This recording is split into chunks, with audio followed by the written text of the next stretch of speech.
గట్టి చదవండి. హల్లెలూయా, హల్లెలూయా. చాలా సంతోషం అండి. దేవుని మహాకృపను బట్టి ఇంతవరకు మనం మత్తయి సువార్త, మార్కు సువార్త, లూకా సువార్త, యోహాను సువార్త వరకు ధ్యానించుకుంటూ వచ్చాము. ఈ రోజు నుండి అపోస్తుల కార్యం ధ్యానించుకుందాం. ఈ రోజు నుండి అపోస్తుల కార్యం ధ్యానించుకుందాము. దయచేసి ఆ విషయం గమనించండి.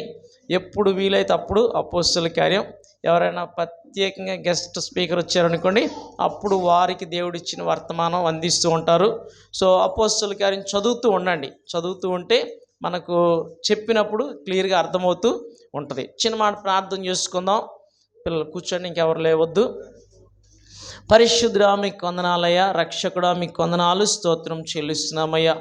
మీ వాక్యము ధ్యానించుండగా అయ్యా, అందులో ఉన్న సత్యములను తేటగా సత్యముగా గ్రహించి నాయన మీ కృపను పొందుకుని ప్రభువా, మిమ్మల్ని ప్రేమించి మీకు లోబడి మిమ్మల్ని ఆరాధించేవారిగా, మిమ్మల్ని వెంబడించేవారిగా నన్ను మమ్మల్ని ఉంచమని అడుక్కుంటూ, మీ లేఖనంలోని ఆశ్చర్యకరమైన సంగతులు చూచినట్లు మా కన్నులు తెరిచి నాయన మీరు నడిపించి మహిమ పొందమని ఈ ప్రార్థనకు ప్రతిఫలం దయచేసారు నమ్ముచు యేసయ్య నామములో ప్రార్థించి స్తుతిస్తున్నాము తండ్రి, ఆమేన్. గట్టి జన ఆమేన్, ఆమేన్.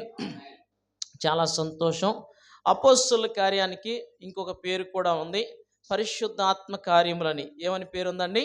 పరిశుద్ధాత్మ కార్యములని. అపోస్తులు చేశారు, కానీ పరిశుద్ధాత్మ దేవుడు బలపరచడాన్ని బట్టి వారు ఆ కార్యాలు చేయగలిగారు. ప్రియమైన దేవునులారా, సో దీనికి పరిశుద్ధాత్మ కార్యములనే పేరు కూడా ఉంది. ఇది సంఘ చరిత్ర, ఆది అపోస్తుల కాలంలో ఉన్న సంఘం యొక్క చరిత్ర పుస్తకం ఇది ఒకటే. ప్రియమైన దేవునులారా, 4 సువార్తల తర్వాత మరి సంఘ చరిత్రకు సంబంధించిన పుస్తకం ఇది. ఆ తర్వాత అంతా పత్రికలు ఉంటాయి. ఏముంటాయండి? పత్రికలు. అపోస్తలుడు పౌలు గారు రాసిన 14 పత్రికలు ఉంటాయి, ఇతరులు రాసిన 7 పత్రికలు ఉంటాయి, ఆఖరణ ప్రకటన గ్రంథం ఉంటుంది. ప్రియమైన దేవుని బిడ్డలారా, అయితే ఈ యొక్క గ్రంథాన్ని, అపోస్తుల కార్యము గ్రంథాన్ని లూకా భక్తుడు రాశాడు. ఎవరు రాశారండి? లూకా భక్తుడు. లూకా వైద్యుడు, ఆయన డాక్టర్ అనమాట. ఆయన ఏ టైంలో రక్షింపబడ్డారంటే, పౌలు మరి యొక్క స్టెఫన్ని చంపుతున్నప్పుడు, స్టెఫన్ హతసాక్షిగా మారిన టైంలో ఆ యొక్క స్టెఫన్ చేసిన ప్రార్థన విని, ఏంటి యేసుప్రభువు వారిలో ఉన్న గొప్ప అని ఆయన స్టడీ చేసి, అప్పుడు యేసే దేవుడని, యేసే రక్షకుడని తెలుసుకుని ఆయన మారు మనసు పొందాడు. ఆయన రోమీయుడు, ఆయన అన్యుడు అనమాట. అర్థమైందండి? యూదుడు కాదు, యూదేతరుడు అనమాట, అన్యుడు. ప్రియమైన దేవుడా, అయితే ఆయన యేసే దేవుడని తెలుసుకుని ఆయన రక్షింపబడతారు. ఆయన లూకా సువార్తను, అపోస్తుల కార్యాన్ని రచించారు. తన ఫ్రెండ్ థియోఫిలస్కి రాశామట. అయ్యా, నేను విన్నవన్నీ, నీకు తెలిసినవి కూడా, అవి నిజంగా జరిగినవి, నేను అన్నీ తరచి క్షుణ్ణంగా పరిశీలన చేసి అవి రూఢి అని తెలుసుకుని నీకు కూడా రాస్తున్నాను, నువ్వు నమ్మింది సత్యమే అని చెప్పేసి ఆయన చెప్పి ప్రియమైన రూఢిపరుస్తూ ఈ యొక్క లూకా సువార్తను, తర్వాత అపోస్తుల కార్యాన్ని వ్రాయడం మనం చూస్తాం. ప్రియమైన దేవుడా, ఏ కాలంలో రాశారంటే క్రీస్తు శకం మరి 62వ సంవత్సరం తర్వాత ఈ యొక్క పుస్తకాలు రాయబడ్డం, లేకపోతే అపోస్తుల కార్యం రాయబడ్డం మనం చూస్తాం. ప్రియమైన దేవుడా, అయితే ఈ పుస్తకం ప్రియమైన దేవుడా ప్రత్యేకంగా మనం అర్థం చేసుకోవాలంటే మొదటి అధ్యాయం 8వ వచనం మనకు అర్థం అవ్వాలి. ఏం అర్థం అవ్వాలి? మొదటి అధ్యాయము 8వ వచనం మనకు అర్థం అవ్వాలి. 8వ వచనం అర్థం కాకపోతే ఈ యొక్క పుస్తకం మొత్తం మనకు అర్థం కాదు. ఆ ఒక్క వచనం బాగా కంఠస్థం పెట్టండి, నాతో పాటు చెప్పండి. యేసుప్రభువు వారు చెప్పిన మాట అది. యేసుప్రభువు వారు ఇక మనందరి కోసం శిలువలో రక్తం కార్చి ప్రాణం పెట్టారు, సమాధి చేయబడ్డారు, తిరిగి లేచి ఆయన 40 రోజులు భూమి మీద ఉన్నారు. తర్వాత వెళ్ళిపోతూ ఈ మాట చెప్పారు. శిష్యులందరితో చెప్తారు, మీరు నా వలన వినిన తండ్రి యొక్క వాగ్దానం కోసం మీరు కనిపెట్టుకుని ఉండండి, యెరూషలేమును విడిచి వెళ్ళొద్దు, ఇక్కడే ఉండి ప్రార్థన చేస్తూ ఉండండి అని చెప్పి ఒక మాట చెప్పారు. 8వ వచనం, ఆ మాట నాతో పాటు చెప్పండి. అయినను పరిశుద్ధాత్మ మీ మీదకి వచ్చినప్పుడు మీరు శక్తి నొందెదరు గనుక మీరు యెరూషలేములోను, యూదయ, సమరయ దేశముల యందంతటను భూదిగంతముల వరకును నాకు సాక్షులైందిరని వారితో చెప్పెను. అంటే అపోస్తులతోనూ ఆ యొక్క అక్కడున్న గలిలయ ప్రజలతోనూ యేసుప్రభువారు ఈ మాటలు చెప్పారు. ఆరోహణం అవుతున్న టైంలో ఈ మాటలు చెప్పారు. ఈ మాటలన్నీ చెప్పి ఆయన ఆరోహణమై వెళ్ళిపోతారు ప్రియమైన దేవుడా. ఆ తర్వాత వారు ప్రార్థన చేస్తూ ఉండడము, 10 రోజులకి పరిశుద్ధాత్మ దేవుడు భూమి మీదకి దిగి రావడం, అవన్నీ సంఘటనలు మనకి కనిపిస్తాయి. అక్కడ యెరూషలేము అనే పదం మనం గుర్తుపెట్టుకోవాలి. యూదయ అనే పదం మనం గుర్తుపెట్టుకోవాలి. సమరయ అనే పదం మనం గుర్తుపెట్టుకోవాలి. భూదిగంతముల వరకు అనే పదం మనం గుర్తుపెట్టుకోవాలి ప్రియమైన దేవుడా. ఈ అపోస్తుల కార్యం ఇంచుమించుగా 29, 30 సంవత్సరాల కాల వ్యవధిలో జరిగిన సంఘటనలన్నీ ఇక్కడ వ్రాయబడ్డాయి అన్నమాట. ఒకవేళ 3 భాగాలుగా విభజించామనుకోండి, మొదటి అధ్యాయం నుంచి 7వ అధ్యాయం వరకు యెరూషలేములోను యూదయ ప్రాంతంలో జరిగాయి. మొదటి 7 అధ్యాయాల్లో జరిగిన సంఘటనలన్నీ ఎక్కడ జరిగాయండి? యెరూషలేము, యూదయ ఆ ప్రాంతంలో జరిగాయి. తర్వాత 8వ అధ్యాయం నుండి 12వ అధ్యాయం వరకు చూస్తే సమరయ ప్రాంతంలో జరిగాయి. ఎక్కడ జరిగాయండి? సమరయ ప్రాంతంలో జరిగాయి. 13వ అధ్యాయం నుండి 28వ అధ్యాయం వరకు భూదిగంతముల వరకు. ఎక్కడి వరకు అండి? భూదిగంతలు, వేరే దేశాలు, వేరే ఖండాల్లో కూడా పరిచర్య జరిగి అన్యులు అనేక మంది రక్షింపబడడం అవన్నీ కూడా మనం చూస్తాం ప్రియమైన దేవుడా. సో 3గా విభజిస్తే ఈ సంఘటనలు మనం చూసుకోవచ్చు ప్రియమైన దేవుడా. యెరూషలేములో, యూదయలో 2 సంవత్సరాల కాల వ్యవధిలో జరిగాయి అన్నమాట. అలాగే 8వ అధ్యాయం నుండి 12వ అధ్యాయం వరకు 13 సంవత్సరాల కాల వ్యవధిలో జరిగిన సంఘటనలు అక్కడ వ్రాయబడ్డాయి. అలాగే 13వ అధ్యాయం నుండి 28వ అధ్యాయం వరకు ఇంచుమించుగా 14 సంవత్సరాల కాల వ్యవధిలో జరిగిన సంఘటనలన్నీ కూడా వ్రాయబడ్డాయి అన్నమాట. హల్లెలూయా, గట్టి చేయండి హల్లెలూయా. ఈ పుస్తకంలో ప్రియమైన దేవుని బిడ్డలారా, మనం ప్రాముఖ్యంగా గుర్తించాల్సిన థీమ్ ఏంటంటే యేసయ్య పునరుద్ధానం గురించి వారు చెప్పారు. దేని గురించి చెప్పారమ్మా? యేసయ్య పునరుద్ధానం మెయిన్ థీమ్ ప్రియమైన దేవుని బిడ్డలారా. యేసయ్య మృతుల్లోని తిరిగి లేచారు. అందరూ చనిపోయి సమాధి చేయబడి చరిత్రలో కలిసిపోవడమే తప్ప యేసయ్య మృతుల్లోని తిరిగి లేచి చరిత్ర సృష్టించారు. మరణం గెలిచి తిరిగి లేచారనమాట. అపోస్తుల కార్యంలో 4వ అధ్యాయంలో 33వ వచనం చూస్తే ఆ మాట మనకి కనిపిస్తుంది అనమాట. ఇదియుగాక అపోస్తులు బహుబలంగా యేసుక్రీస్తు పునరుద్ధానం గురించి సాక్ష్యం ఇస్తున్నారు. ఏమిస్తున్నారని? ఆయన మృతుల్లోని లేచారు, ఇందుకు మేము సాక్షులము. మీరు జీవాధిపతిని చంపారు, కానీ మేము ఆయన్ని చూసాము. అర్థమైందండి?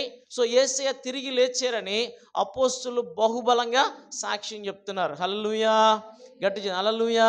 సో మెయిన్ థీమ్ ఏంటంటే యేసయ్య పునరుద్ధానం గురించి వారు సువార్త చెప్తున్నారు, సాక్ష్యము చెప్తున్నారు. మేము ఆయనతో ఉన్నాం 3.5 సంవత్సరాలు, ఆయన సిలువేయబడ్డం కళ్ళారా చూసాము, ఆయన మేమే తీసుకెళ్ళి సమాధి చేసాము.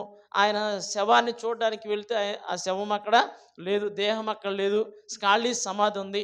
తర్వాత పునరుద్ధానుడైన ప్రభువుని మేము కనులారా చూసాం. 3 సార్లు కనీసం యేసుప్రభువారు ప్రత్యక్షమయ్యారు. 40 రోజులు భూమి మీద ఉండి తన్ను తాను సజీవునిగా కనబరుచుకుని అనేక రుజువులు, ప్రమాణాలు చూపించారు ఆయన సజీవుడని. సో ఆయన్ని మేము చూసాం. ఆయన ఏంటండి? మేము చూసాం. ఆయన సజీవుడు, ఆయన ద్వారా మనకు పాపక్షమాపణ, ఆయన ద్వారా మనకు నిత్య జీవం అని వాళ్ళు సువార్త ప్రకటించారు. ఏం చేశారండి? సువార్త. అర్థమైందండి? మనం సువార్త చేస్తుంది మన మతంలోనికి ఇతరులను కలుపుకోవడానికి కాదు. యేసయ్య నమ్ముకుంటే మరణం దాటి జీవంలోనికి వెళ్తామని. అందుకే తిమోతి రాసిన 2వ పత్రికలో 1వ అధ్యాయంలో 10వ వచనంలో పౌలు గారు ఒక మాట అంటూ ఉంటారు. ఆ మాట నేను చదువుతాను, దయచేసి వినండి. క్రీస్తు యేసు ప్రభువారు మరణమును నిరర్ధకము చేసి జీవమును, అక్షయతను సువార్త వలన వెలుగులోని తెచ్చారట. అర్థండి? సువార్త ఎందుకు ప్రకటిస్తున్నామంటే యేసయ్య మరణమును నిరర్ధకం చేశారని, జీవమును, అక్షయతను వెలుగులోనికి అంటే లోకంలోనికి తెచ్చారని, ఆయన యందు విశ్వాసం ఉంచేవారు మరణమును దాటి జీవంలోనికి వెళ్తారని, తీర్పులోనికి వెళ్ళరని, ఆ విషయాలన్నీ మనం సువార్త ద్వారా ప్రకటిస్తున్నాం. కానీ దీనికి లోకం పెట్టిన పేరు ఏంటంటే మత ప్రచారం అని స్టాంప్ వేసింది. ఏమని స్టాంప్ వేసిందండి? మనం చేస్తున్న మత ప్రచారం కాదు. అర్థమైందండి? యేసయ్యలో జీవం ఉందని, ఆయన ద్వారా మనకు కూడా పునరుద్ధానం ఉందని, మనం కూడా నిత్య జీవానికి వెళ్తామని, పరలోకం ఉందని మనం సువార్త చెప్తున్నాం. హల్లెలూయా.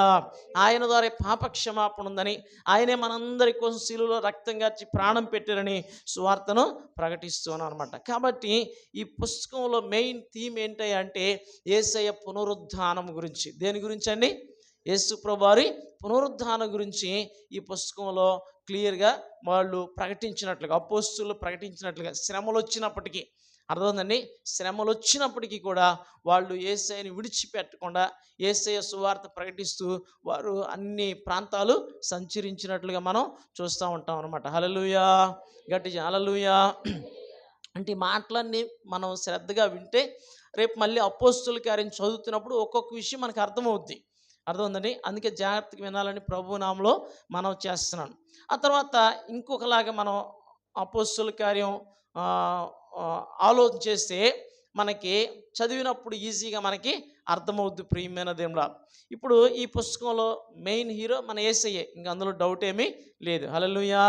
పరిశుద్ధాత్మ దేవుడు భూమి మీదకి రావడం, ఆయన అవునా అపోస్తులను బలపరచడం, సంఘాన్ని బలపరచడం, అవునా విశ్వాసులను బలపరచడం, శిష్యులను బలపరచడం, అద్భుతాలు ఆశ్చర్యకార్యాలు చేయడం మనం చూస్తున్నాం. దేవుడే, అందులో సందేహం ఏమీ లేదు. ప్రభు అని పరిశుద్ధాత్మ దేవుడని మనం మెయిన్గా చెప్పుకోవచ్చు. ఆ తర్వాత మనుషుల్లో తీసుకుంటే పేతురు ఒక హీరోనే. పేతురు కూడా మొదటి హాఫ్లో పేతురు గారు 12వ అధ్యాయం వరకు పేతురు గారు మనకి కనబడతారు. అవునా, పేతురు పిలుపు కూడా కనబడుతుంటారు. ఆయన సువార్థికుడు, పిలుపు గారు సువార్థికుడు అనమాట. పేతురు అపోస్తులుడు. అర్థమైందండి. యేసుప్రభువు వారి 12 మంది శిష్యుల్లో ఈ పేతురు ముఖ్యుడైన శిష్యుడు. ప్రియమైన దేవుడా, ఆయన యొక్క చర్యలు లేకపోతే ఆయన ప్రసంగాలు, ఆయన ద్వారా అద్భుతాలు, దేవుడు చేసిన కార్యాలన్నీ మనం ఈ 12వ అధ్యాయంలో చూస్తాం అనమాట. తర్వాత 13వ అధ్యాయం నుండి పౌలు గారు 9వ అధ్యాయంలో మారుమనసు పొందాడు. ఆయన ప్రభువుని తెలుసుకున్నారు, దైవ దర్శనం ఆయనకి వచ్చింది. కానీ పరిచర్య ప్రారంభమైంది మాత్రం ఖచ్చితంగా 13వ అధ్యాయం నుండి ప్రారంభమవుతాయి. ఇంకా అక్కడి నుంచి పౌలు గారు మనకి పరిచర్య ఎక్కువగా ఏంటండి అందులో ప్రస్తావించబడుతూ ఉంటుంది. సో 13వ అధ్యాయం నుండి చూస్తే 4 సంఘటనలుగా దాన్ని గుర్తుపెట్టుకోవచ్చు. ఎన్ని సంఘటనలుగా? 4 సంఘటనలు అనమాట. అంటే మిషనరీ జర్నీ అంటారు. ఏమంటారండి? మిషనరీ జర్నీ, సువార్త దండయాత్ర. తెలుగులో సువార్త దండయాత్ర చేశారన్నమాట. మిషనరీ మనం కూడా ఇప్పుడు పదాలు పలుకుతుంటాం. మిషనరీ అనే పదం మనం పలుకుతాం. మిషనరీ అంటే ఎవరో, పాస్టర్ గారు అంటే ఎవరో చాలామందికి తెలియదు. నేను ఎవరిని? పాస్టర్ గారిని. నన్ను ఏమంటారండి? పాస్టర్ గారిని అంటారు. మిషనరీ అన్నమాట. మిషనరీ అంటే ఎవరంటే అంటే భాష కానీ భాష, లేకపోతే దేశం కానీ దేశం, ఇతర ప్రాంతాలకు వెళ్ళి ఆ భాష నేర్చుకుని, ఆ సంస్కృతి నేర్చుకుని వేరే ప్రాంతంలో సువార్త చేసే వాళ్ళని మిషనరీ అంటారు. ఒక దర్శనం కలిగి, ఒక భారం కలిగి, ఒక పిలుపు కలిగి, దేవుని నడిపింపుని బట్టి వేరే ప్రాంతానికి వెళ్ళి సువార్త సేవ చేసేవారిని మిషనరీస్ అంటారు. ఈ ప్రాంతంలోనే పుట్టి, ఈ ప్రాంతంలోనే పెరిగి, అంటే తెలుగు రాష్ట్రంలో పుట్టి, తెలుగు రాష్ట్రంలో పెరిగి, తెలుగు ప్రాంతంలోనే సేవ చేసే వాళ్ళని పాస్టర్ గారులు అంటారు. ఏమంటారండి? పాస్టర్ గారులు. హల్లెలూయా. అదే నేనే ఏదో రాష్ట్రం వెళ్ళాను అనుకోండి, అక్కడ నాకు తమిళ్ వెళ్ళాను అనుకోండి, తమిళనాడు, అక్కడ తమిళ్ నాకు రాదు. లేకపోతే మహారాష్ట్రానికి అక్కడ మరాఠీ నాకు రాదు. అక్కడికి వెళ్ళి అక్కడ భాష నేర్చుకుని అక్కడనే సేవ చేస్తే నన్ను మిషనరీ అంటారు. ఏమంటారండి? మిషనరీ. దేవుడు ఒక దర్శనం ఇచ్చి అక్కడ పంపిస్తే అప్పుడు నేను మిషనరీ అవుతాను. అవును, వాళ్ళు చేసే సేవ ప్రాముఖ్యమైంది, వీళ్ళు చేసే సేవ ప్రాముఖ్యమైంది. ఎవరి సేవ వాళ్ళ దేవుని పిలుపుని బట్టి. హల్లెలూయా. సో వాళ్ళు యేసు ప్రభు పేరు వినని ప్రాంతాలకు వెళ్ళి, ప్రజల మధ్యకి వెళ్ళి సేవ చేశారు. అందుకే వాళ్ళని మిషనరీస్ అన్నారు. దాన్ని మిషనరీ సేవ అన్నారన్నమాట. అందుకే పౌలు గారు 3 మిషనరీ జర్నీలు చేశారు. ఎన్ని మిషనరీ జర్నీలు? 3 మిషనరీ జర్నీలు చేస్తారు. అపోస్తుల కార్యంలో 13వ అధ్యాయం మొదటి వచ్చి నుండి 14వ అధ్యాయం 28వ వచ్చిన వరకు మొదటి మిషనరీ జర్నీ మనకి కనబడుతుంది. అర్థమైందండి. తర్వాత రెండో మిషనరీ జర్నీ 15వ అధ్యాయం 36వ వచ్చిన మొదలుకొని 18వ అధ్యాయం 22వ వచ్చిన వరకు రెండో మిషనరీ జర్నీ కనబడుతుంది మనకి. తర్వాత మూడో మిషనరీ జర్నీ అవునా అపోస్తుల కార్యం 18వ అధ్యాయం 23వ వచ్చిన నుండి అపోస్తుల కార్యం 21వ అధ్యాయం 16వ వచ్చిన వరకు కనబడుతుంది. తర్వాత అపోస్తుల కార్యం 21వ అధ్యాయం 17వ వచ్చిన నుండి అపోస్తుల కార్యం 28వ అధ్యాయం 31వ వచ్చిన వరకు ట్రిప్ టు రోమ్ అని రాసుకోవాలి. అర్థమైందండి. యెరూషలేములో ఆయన బంధించబడి ఆ యొక్క రోమా పట్టణానికి వెళ్ళేంత వరకు జరిగిన సంఘటనలన్నీ కూడా అపోస్తుల కార్యం 21వ అధ్యాయం 17వ వచనం నుండి మనం చదువుకోవచ్చు అన్నమాట. ఈ 4 సంఘటనలు మనం గుర్తుపెట్టుకుంటే ఈ అపోస్తుల కార్యం 13వ అధ్యాయం నుంచి మనకు బాగా అర్థమవుతుంది. హల్లెలూయా. అర్థమవుతుంది మాటలు వింటున్నారమ్మా? ఓకేనా? Very good. సో అలాగూ అర్థమవుతుందండి. మొదటి 7 అధ్యాయాలు ఏంటండి? యెరూషలేములో యోదయలో జరిగిన సంఘటనలు, అవునా? 8వ అధ్యాయం నుండి 12వ అధ్యాయం వరకు సమరియా పట్టణంలో జరిగిన సంఘటనలు. అక్కడ ప్రత్యేకంగా పిలుపును వాడుకున్నాడు. పిలుపు ఎవరంటే 7 పెద్దల్లో శిష్యుల్లో ఒకడు. అర్థమవుతుందండి. అపోస్తలుల కార్యం 6వ అధ్యాయంలో అక్కడ ఏంటండి చిన్న వివాదం వచ్చినప్పుడు అపోస్తలులు ఏం చేస్తారంటే, మేము దేవుని వాక్యం చెప్పడం మానేసి, ప్రార్థన చేయడం మానేసి, అవునా, భోజనం బల్ల దగ్గర పరిచయం చేయడం మంచిది కాదు, మీలో మంచివారిని, సాక్షి ఉన్నవారిని, అవునా, ఆత్మతో నింపబడిన వారిని, జ్ఞానం గలవారిని ఏర్పరచుకుని అంటే అందులో 7 ఏర్పరచుకుంటారు. అందులో స్టెఫన్ ఒకడు, పిలుపు ఒకడు, అలాగ మొత్తం 7 ఉంటారన్నమాట. ఆ పిలుపు సువార్థికుడని పిలువబడతాడు. పిలుపుకి ఒక్కడికి బైబిల్ గ్రంథం మొత్తం మీద సువార్థికుడని మంచి బిరుదు వచ్చింది. హల్లెలూయా. అర్థమైందండి. ఆయన సువార్త చేశాడు. సమరయ పట్టణానికి వెళ్ళి సువార్త చేయడం అవన్నీ కూడా మనం చూస్తాం ప్రియమైన దేవుడా. సో అప్పుడు జరిగిన కార్యాలు అవన్నీ కూడా 8వ అధ్యాయం నుండి మనకి కనబడతా ఉంటాయి అన్నమాట. 12వ అధ్యాయం వరకు, అవునా, ఆ టైంలో పేతురుని పిలుపుని దేవుడు వాడుకున్నవి. 13వ అధ్యాయం నుండి పర్టికులర్గా ఇక పౌలు గారు, అర్థమైందండి, పౌలు గారు గొప్ప దర్శనంతో భారంతో దేవుని కృపకు అప్పగింపబడి 3 మిషనరీ జర్నీలు చేయడం, ఆ రోమా పట్టణానికి యెరూషలేములో బంధించబడి రోమా పట్టణానికి వెళ్ళడం, అవన్నీ మనం చదువుతాం. అర్థమండి. సో ఇవన్నీ మనం చదువుతుంటే మనకి ఇప్పుడు అర్థమవుతుందండి. హల్లెలూయా.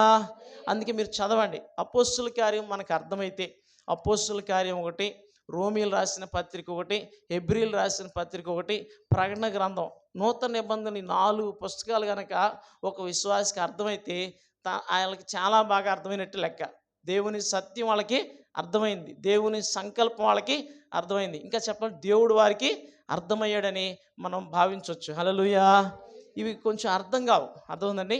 చదివితే అర్థమవుతాయి, ప్రార్థన చేసుకుని చదవాలి, కానీ అర్థం కాదంటూ ఏమీ కూడా ఉండదు. ఎందుకంటే పరిశుద్ధాత్మ దేవుడు మనకు బోధిస్తారు.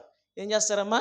బోధిస్తారు. కాబట్టి మనకు ఎవరు ఒకవేళ మనం చదివినా అర్థమవుద్ది, లేకపోతే ఎవరైనా చెప్పినా అర్థమవుద్ది. అర్థమైందండి. మనకి ఆసక్తి లేకపోతే, మన మీద ఆ అభిషేకం లేకపోతే కొంతమందికి దేవుని వాక్యం అర్థం కాదు. ఎందుకు అర్థం కాదంటే వారి మీద, సేవకుడి మీద ఉన్న అభిషేకం వారి మీద ఉండదు. అవునా? సేవకుడికున్న ఆసక్తి వారికి ఉండదు. నిజానికి ఆసక్తి లేకుండా ఉంటారు కాబట్టి వారికి బైబిల్ అర్థం కాదు. 100 మంది చెప్పినా అర్థం కాదు, 1000 మంది చెప్పినా అర్థం కాదు, ఎంత గొప్పలు చెప్పినా అర్థం కాదు. అదే అభిషేకం ఉందనుకోండి, వాళ్ళు చెప్పింది ఈజీగా అర్థమైపోద్ది. హల్లెలూయా. గట్టి చదువు, హల్లెలూయా. అందుకని ప్రియమైన దేవుడా, మనకు కూడా వాక్యం పట్ల, దేవుని పట్ల ఆసక్తి ఉండాలి. అప్పుడే మనకు దేవుని వాక్యం మనకి అర్థమవుద్ది ప్రియమైన దేవుడా. అయితే ఈ పుస్తకంలో ప్రాముఖ్యమైన వచనాలు ఇది ఒకటి. ఏంటి? అపోస్తలుల కార్యం 1వ అధ్యాయం 8వ వచనం మనం బాగా గుర్తుపెట్టుకోవాలి. నిద్దట్లో అడిగి లేపిన 1వ అధ్యాయం 8వ వచనం ఏంటని చెప్పేటట్టుగా మనం ఉండాలి. అర్థమైందండి. మనం మర్చిపోకూడదు. అసలు ఆ వచనం మర్చిపోతే ఇది మెయిన్ థీము మర్చిపోతాం అనమాట. అర్థమైందండి. యెరూషలేము, యోదయ, సమరయ, భూదిగంతముల వరకు, అవునా కదండి. సో ఈ 3 లేకపోతే 4 మనకు గుర్తుండిపోతే అపోస్తలుల కార్యంలో మనం ఎక్కడున్నా మనకు అర్థమవుతుంది. అర్థమవుతుందండి. యెరూషలేములో ఉన్నామా, సమరయాలో ఉన్నామా, లేకపోతే భూదిగంతాల వరకు పరిచర్యలో ఉన్నామనే విషయాలు మనకి అర్థమవుతూ వస్తాయి. 4వ అధ్యాయం 12వ వచనం కూడా చాలా ప్రాముఖ్యమైనది. 4వ అధ్యాయం 12వ వచనం కూడా మనం బాగా గుర్తుపెట్టుకోవాలి. చాలా ఉన్నాయి రిఫరెన్సులు, అంటే కంఠస్థ వాక్యాలు. అవన్నీ తర్వాత ఒక్కొక్క అధ్యాయం మనం ధ్యానించుకున్నప్పుడు మనం ముందుకు వెళ్తాం ప్రియమైన దేవుడా. 4వ అధ్యాయం 12వ వచనంలో ఉన్న మాట నాతో పాటు చెప్పండి. మరి ఎవని వలనను రక్షణ కలుగదు, ఈ నామముననే మనము రక్షణ పొందవలను కానీ ఆకాశము క్రింద మనుష్యులలో ఇయ్యబడిన మరి ఏ నామమున రక్షణ పొందలేమో. పేతురు, యోహాన్లు, అవునా, వారిని బంధించినప్పుడు వారు ధైర్యంగా, అవునా, ప్రధాన యాజకుల ముందు, అవునా, పట్టణపు అధికారుల ముందు, సద్దుకాయల ముందు నిలబడి చెప్పిన మాట అన్నమాట. మరి ఎవరి వలన రక్షణ కలదు, యేసు నామంలోనే రక్షణ పొందాలని వారు ధైర్యంగా చెప్పారు ప్రియమైన దేవుడా. సో ఈ వచనాలు చాలా మనం గుర్తుపెట్టుకోవాలి. అర్థమైందండి. సో చాలా మంచిది ప్రియమైన దేవుని. ఇంకొక విషయం చెప్పి నేను ముగిస్తాను. ఇప్పుడు ఈవేళ అంతా ఇంట్రడక్షనే. ఉపోద్ఘాతం అంటారు. ఏమంటారండి? ఉపోద్ఘాతం. అర్థమైందండి. ఆ, చాలా ప్రాముఖ్యమైన మాటలు ఇవి. ఇవి మనకు అర్థమైతే మనం రేపొద్దున ధ్యానించుకున్నప్పుడు మనం ఎక్కడున్నామో, ఏం ధ్యానించుకున్నామో ఇట్టే అర్థమవుతూ వస్తాయి. అయితే అపోస్తుల కార్యంలో సంఘం అంత బలంగా ఉండడానికి 4 ప్రాముఖ్యమైన కారణాలు ఉన్నాయి. అర్థమైందండి. మెయిన్ థీము యేసయ్య పునరుద్ధానం గురించి ప్రకటించారు. అర్థమైందండి. రెండోది, సంఘం అంత బలంగా ఉండడానికి 4 ప్రాముఖ్యమైన విషయాలు ఉన్నాయి. ఒకటి, వాళ్ళలో ఏక మనస్సు ఉంది. వాళ్ళు ఏముందండి? ఏక మనస్సు. వీటన్నిటి గురించి తర్వాత మనం ధ్యానించుకుందాం. 4 మెయిన్ గుర్తు పెట్టుకుందాం. ఒకటి ఏక మనస్సు. ఒకటి ఏంటుందమ్మా? ఏక మనస్సు ఉంది. రెండోది, అది మొదటి అధ్యాయం 14 వచ్చిన ప్రకారం చూస్తే వారందరూ ఏక మనస్సుతో ప్రార్థన చేస్తున్నారు. ఏక మనస్సుతో. ఎందుకంటే యేసుప్రభువు వారు చెప్పారు, పరిశుద్ధాత్మ దేవుణ్ణి పంపిస్తానని. అవునా? తండ్రి నా నా నామమున వాగ్దానం చేశారు, ఆ ఆత్మను మీకు పంపిస్తాను. అవునా? ఆయన వచ్చేంత వరకు మీరు యెరూషలేములో కనిపెట్టి ప్రార్థన చేయమంటే వాళ్ళు ఏంటండి సందేహం లేకుండా ఏక మనసుతో ప్రార్థన చేస్తున్నారు. అర్థమైందండి. మనకు దేవుని వాక్యం మీద ఏదైనా సందేహం ఉందంటే మనకి ఏక మనసు లేదని అర్థం అన్నమాట. అర్థమైందండి.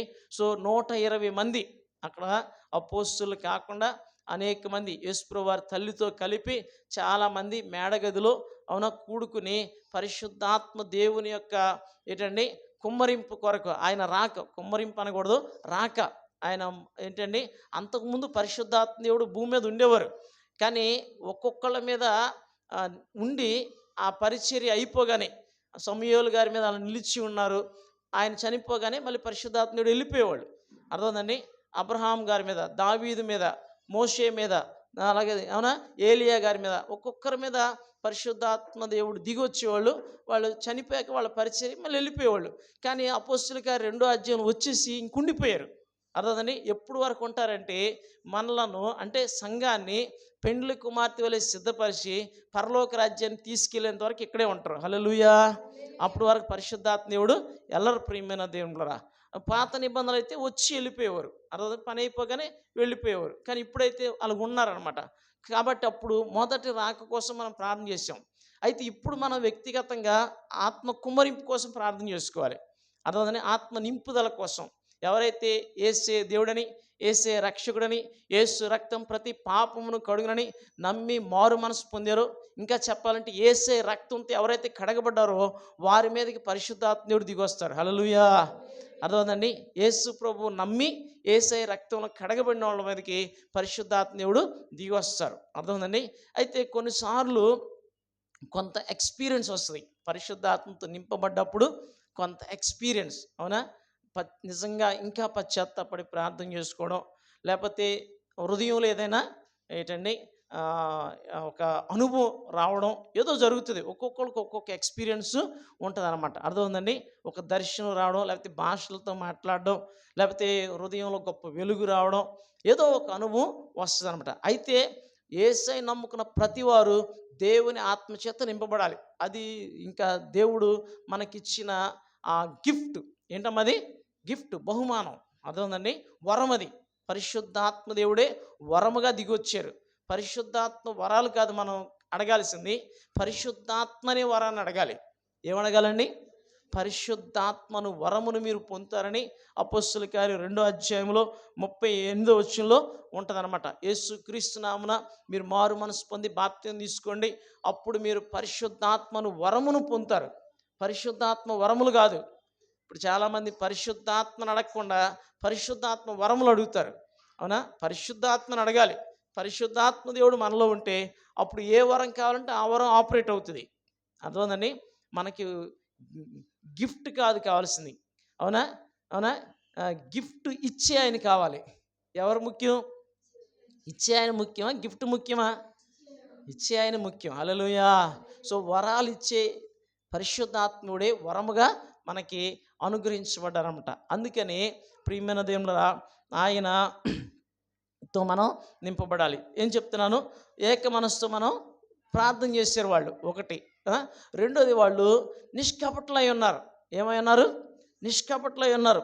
రెండో అధ్యాయం చూస్తే ఆ మాట మనకు కనిపిస్తుంది. 47వ వచనంలో ఆనందముతోను నిష్కపటమైన హృదయముతోను ఆహారం. సంఘము నిష్కపటమైన హృదయం కలిగి ఉండాలి. ఏక మనస్సు ఉండాలి అన్ని విషయాల్లో, వాక్యం విషయంలో, సిద్ధాంతాల విషయంలో, కుటుంబాలు, విశ్వాసులు, అవునా, సేవకులు అందరూ ఏక మనస్సు కలిగి ఉండాలన్నమాట. తర్వాత నిష్కపటులై ఉండాలి. ఏమై ఉండాలి? నిష్కపటులై ఉండాలి. హృదయంలో ఎటువంటి కల్మషం ఉండకూడదు, తారతమ్యాలు ఉండకూడదు అనమాట. నిష్కపటమైన హృదయము ఉండాలి. వాళ్ళు ఎడతెక్క ప్రార్థన చేస్తున్నారు. మళ్ళీ ఏం చేస్తున్నారని? ఎడతెక్క ప్రార్థన. అవునా, వాళ్ళు నిత్యము ప్రార్థన చేస్తూనే ఉన్నారు. మనం 42వ వచనంలో చూస్తాం. వారు మరి 1వ అధ్యాయంలో 14వ వచనంలో కూడా ఏక మనసుతో ప్రార్థన చేస్తున్నారు. సో ప్రార్థన అనేది కంటిన్యూస్ ప్రాసెసింగే. సో ఎడతెక్క ప్రార్థన చేస్తున్నారు. అవునా, ఆసక్తితో ప్రార్థన చేస్తున్నారు. నిత్యము ప్రార్థన చేస్తూనే ఉన్నారు. ప్రార్థన ఒకటి వాళ్ళకి బలం అనమాట.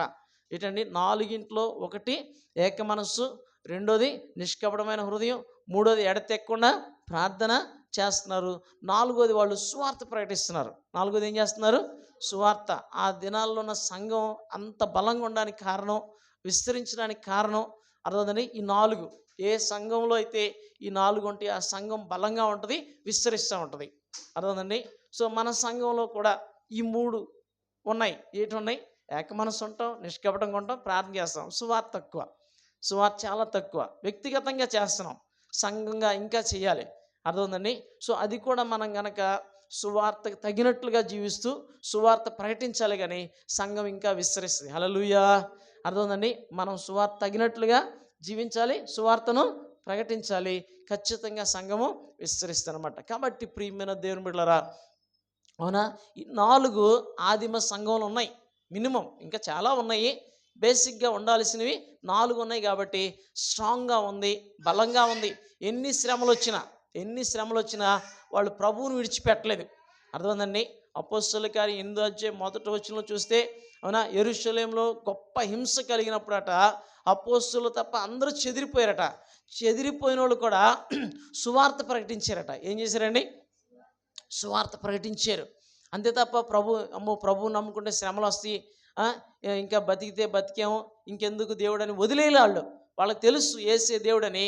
అందుకని వాళ్ళకి శ్రమలు వచ్చినా, చెదిరిపోయినా అక్కడ కూడా మౌనంగా ఉండకుండా సువార్త ప్రకటించారు. అవునా, మనం కూడా అలాగూ సువార్త ప్రకటించగలిగితే, శ్రమలోనైనా, అవునా, సువార్త ప్రకటించగలిగితే మనం కూడా నిజం చెప్పాలంటే ఒక విశ్వాసి ఎప్పుడు తాజాగా ఉండాలంటే, ఫ్రెష్గా ఉండాలంటే, అవునా, ఆ దేవునితో రిలేషన్ కరెక్ట్గా ఉంటే వాళ్ళు సువార్త ప్రకటించుకొని ఉండలేరు. అర్థమైందండి. ఎవరో ఒకరికి, అర్థమైందండి, రోజులో ఒకసారైనా సువార్త చెప్తూనే ఉంటారన్నమాట. మనం సువార్త చెప్పలేకపోతున్నామంటే, నోరు తెరవలేకపోతున్నామంటే మన విశ్వాసంలో కానీ మన భక్తిలో కానీ లోపం ఉందని అర్థం. అర్థమైందమ్మా. విశ్వాసంలోనైనా లోపం ఉండాలి. యేసు ప్రభు దేవుడు అనే విషయం నమ్మడం విషయంలో సందిగ్ధత ఉండాలి. లేకపోతే భక్తిలో, అవునా, ఏదో పాపంలో ఉంటాం, ఏదో భక్తిహీనులుగా ఉంటాం, అందుకే సువార్త చెప్పలేకపోతున్నాం. అర్థమైందండి. అందుకే ప్రియమైన దేవునిరా, మనము దేవునిలో అంత ఆనందించలేకపోతున్నాం. దేవుని కార్యాలు మనం చూడలేకపోతున్నాం. కాబట్టి దినాన ఈ 4 ఎక్కడైనా ఒకవేళ వ్యక్తిగతంగా, సంఘపరంగా మనం ఏంటండి లోపంగా ఉన్నామేమో సరి చేసుకోవాలి ప్రియమైన దేవుడా. కాబట్టి ఆదిమ సంఘం బలంగా ఉండడానికి ఈ 4 ప్రాముఖ్యమైన పునాదులుగా ఉన్నాయి. హల్లెలూయా. గట్టి చేద్దాం, హల్లెలూయా. కాబట్టి ప్రియమైన దేవుడా, ఈ విషయాలన్నీ జ్ఞాపకం చేసుకుందాం. ఈసారి ధ్యానించుకున్నప్పుడు మొదటి అధ్యాయం నుండి అన్నీ ఒక్కొక్కటి, అవునా, ఆ అంశాలు, అవునా, ఆ సంఘటనలన్నీ ధ్యానించుకుంటూ మనం ముందుకు వెళ్దాం. ఇప్పుడు వరకు చెప్పిన అర్థమైనయా? అర్థమైందమ్మా? విన్నారా? షూరా? ముగించేయమంటారా? హల్లెలూయా, హల్లెలూయా. అపోస్తలుల కార్యానికి ఉన్న ఇంకో పేరేంటి? పరిశుద్ధాత్మ కార్యాలు. అవునా, సరే, మంచిది. ఒక 2 వాక్యాలు ఏం చెప్పుకున్నాం? అపోస్తలుల కార్యం 1వ అధ్యాయం 8వ వచనం, 4వ అధ్యాయం 12వ వచనం. ఈ గ్రంథం ఎవరు రాశారు? లోకా ఎవరు? వైద్యుడు. అవునా, మందులో అన్యుడు, రోమీయుడు అనమాట. అవునా, రోమీయుడు, అన్యుడు, అవునా, వైద్యుడు. అవునా, మంచిది. ఆయన తర్వాత ప్రభువుని నమ్ముకుని ఈ పుస్తకాలు రాయడం మనం చూస్తుంటాం. మంచిది. అవునా, ఇంకా చెప్పండి. ఎన్ని సంవత్సరాల్లో ఇవి బహుశా రాయబడ్డది మొత్తం 29 లేకపోతే 30 సంవత్సరాల వ్యవధిలో ఈ విషయాలు రాయబడ్డాయి. యెరూషలేములో యూదయలో 2 సంవత్సరాలు, అవునా? సమరయ ప్రాంతంలో ఒక 13 సంవత్సరాలు, అవునా? తర్వాత 13వ అధ్యాయం నుండి ఆఖరి వరకు 14 సంవత్సరాలు రాయబడ్డాయి, అవునా కదా? సరే, మంచిది. 13వ అధ్యాయం నుండి 4 సంఘటనలు గుర్తుపెట్టుకోవాలి. ఎన్ని సంఘటనలు? 4 సంఘటనలు. ఒకటేటి, మొదటి మిషనరీ జర్నీ, రెండో మిషనరీ జర్నీ, మూడో మిషనరీ జర్నీ, తర్వాత యెరూషలేము నుండి రోమా పట్టణానికి పౌలు గారు సువార్త నిమిత్తం బంధించబడి సంఖ్యలతో అక్కడికి వెళ్ళడం, అవన్నీ మనం తర్వాత విపులంగా ధ్యానించుకుంటాం, గుర్తుపెట్టుకోండి. ఇందులో ఈ పుస్తకంలో హీరోలు అంటే ఎవరు మనం చెప్పుకోవచ్చు? పరిశుద్ధాత్మ దేవుడు, అవునా? హీరో, అవునా? తర్వాత మనుషుల్లో పేతురు, తర్వాత ఫిలిప్పు, తర్వాత పౌలు గారు, ముగ్గురిని మనం గుర్తుపెట్టుకోవాలి. మెయిన్ థీమ్ ఏంటి? ఈ పుస్తకం మెయిన్ థీమ్ ఏంటి? పునరుద్ధానం గురించి. యేసయ్య పునరుద్ధానంలో తిరిగి లేచారు, దాని గురించి శిష్యులు సువార్త చేస్తూ, అవునా, సాక్ష్యం ఇస్తూ బహుబలంగా, అది మనం గుర్తుపెట్టుకోవాలి. 4వ అధ్యాయం 33వ వచనంలో అపోస్తలులు యేసుక్రీస్తు పునరుద్ధానం గురించి బహుబలంగా సాక్ష్యం చెప్పారట. ఎలాగండి? బహుబలంగా. ఏదో డౌట్ అసలు లేదనమాట, అవునా? అందుకే వాళ్ళకి డౌట్ లేదు కాబట్టి 12 మందిలో, అవునా, ఒకడు ఇస్కరియోతు యూదా పోయాడు, తర్వాత ఇంకో ఆయన్ని చేర్చుకున్నారు. ఆ 12 మందిలో 11 మంది హతసాక్షులు అయ్యారు, యోహాను తప్ప. యోహాను వృద్ధుడై చనిపోతాడు, మిగిలిన 11 మంది హతసాక్షులుగా ఉన్నారు. యేసయ్య ఒకవేళ చనిపోయారు, తిరిగి లేచి ఉండకపోతే, వాళ్ళకి రూఢిగా తెలిసి ఉండకపోతే వాళ్ళు ఎస్కేప్ అయిపోయి ప్రాణాలు తప్పించుకునేవాళ్ళు. కానీ ఎస్కేప్ అవ్వకుండా ప్రాణాలు పెట్టారు. 11 మంది ప్రభు కోసం ప్రాణం పెట్టారు అనేది ఒక నిదర్శనం. హల్లెలూయా! ఆయన పునరుద్ధానుడై తిరిగి లేచారు అనే దానికి. సో వాళ్ళు సాక్ష్యం చెప్పారు. అది మెయిన్ థీము. సంఘం బలంగా ఉండడానికి 4 కారణాలు ఉన్నాయి. అపోస్తలుల కార్యంలో ఉన్న సంఘం బలమైన సంఘం. ఇప్పుడు ఏ సంఘానికైనా ఇదే మూలం, ఇదే మాదిరి, మోడల్. ఏమంటారండి? మోడల్ అనాలి, లేకపోతే మాదిరి అనాలి. అపోస్తలుల కార్యాన్ని మోడల్గా పెట్టుకుని ఏ సంఘమైనా ఉండాలి. దాని తప్ప ఇంకోటి ఏది ఉన్నా అది డూప్లికేటే, అవునా? తేడా ఉన్నట్టే అర్థం. అందుకే మనం గుర్తుపెట్టుకోవాలి, మనం యేసయ్య చెప్పిందన్నా చేయాలి, లేకపోతే శిష్యులు చేసిందన్నా చెయ్యాలి. ఈ రెండే గుర్తుపెట్టుకోండి. యేసయ్య చెప్పారు, అది చెయ్యొచ్చు, లేదా శిష్యులు చేశారు, అది చెయ్యొచ్చు. యేసయ్య చెప్పలేదు, శిష్యులు చేయలేదంటే అది రాంగ్ డాక్ట్రిన్. అదే డాక్ట్రిన్ అండి? రాంగ్. అందులో తేడా ఉంది. యేసయ్య చెప్పలేదా, అది చేయకూడదు. శిష్యులు చేయలేదా, అది మనం చేయకూడదు. అర్థమైందండి? సో యేసయ్య చెప్పిందైనా అయి ఉండాలి, లేకపోతే శిష్యులు చేసిందైనా అయి ఉండాలి. అందులోనే సత్యం ఉంది. హల్లెలూయా! అందుకని మన మన మన సంఘం కూడా, అవునా, అపోస్తలుల సంఘంలాగా ఉందో లేదో చూసుకోవాలి. సో అపోస్తలుల కార్యంలో ఉన్న సంఘంలో 4 ప్రాముఖ్యమైనవి. ఒకటేంటి చెప్పండి, ముగించుకుందాం? ఏక మనసు. రెండోది నిష్కపటమైన హృదయం. మూడోది ఎడతెక్క ప్రార్థన. నాలుగోది సువార్త. అవునా? ఈ 4 వ్యక్తిగతంగానూ ఉండాలి, సంఘపరంగానూ ఉండాలి. అప్పుడు మనం బలవంతులు. హల్లెలూయా! స్ట్రాంగ్గా ఉన్నట్టు, స్థిరంగా ఉన్నట్టు, విస్తరించినట్టు. హల్లెలూయా! అట్టి కృప దేవుడు మన సంఘానికి కూడా దయచేయనుగా. తలలో ఉంచుకొని ప్రార్థన చేసుకుందాం. కళ్ళు మూసుకోండి. పరిశుద్ధుడా మీకు వందనాలయ్యా, రక్షకుడా మీకు వందనాలు. ఆది అపోస్తుల సంఘం వలె మేము ఉండడానికి, ఆది అపోస్తులే మేము ఉండడానికి సహాయం దయచేయండి. మాలో ఉన్న నామకార్థ భక్తిని, అయా అల్ప విశ్వాసాన్ని తీసివేయమని ప్రార్థన చేస్తున్నాము తండ్రి. మీరే కృప చూపించండి, నడిపించండి తండ్రి. అయా ఈ అపోస్తుల కార్యం ఇంకా తేటగా ధ్యానించి అనేక విషయాలు తెలుసుకొని, అయా సత్యముగా గ్రహించి మీలో వేరుపారి మీకోసం ఫలించుటకు, మీలో ఫలించుటకు మీ కృప దయచేయమని అడుగుకుంటూ, అయ్యా తండ్రి, ఇక ముందు కూడా మీరు నడిపించమని, ఇంకా తేటగా మీ వాక్యాన్ని అర్థం చేసుకుని అయ్యా మీలో బలపట్టుకు సహాయం చేయమని అడుగుకుంటూ, మహిమ ఘనత ప్రభావాలు మీరు మాత్రమే పొందమని యేసయ్య నామములో ప్రార్థించి స్తుతిస్తున్నాము తండ్రి. ఆమేన్, ఆమేన్, ఆమేన్. ప్రార్థన చేసుకుందాం ఎవరికి వారు. అయ్యా మీకు వందనాలు, స్తోత్రం నాయన. పరిశుద్ధ